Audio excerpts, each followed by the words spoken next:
أعوذ بالله من الشيطان الرجيم. بسم الله الرحمن الرحيم. وإذ ابتلى إبراهيم ربه بكلمات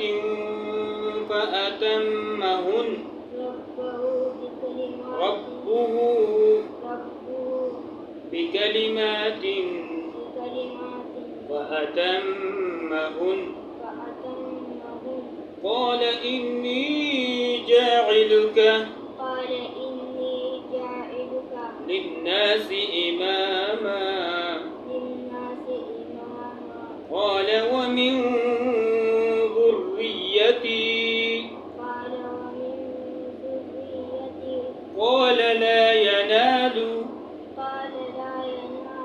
عهد الظالمين.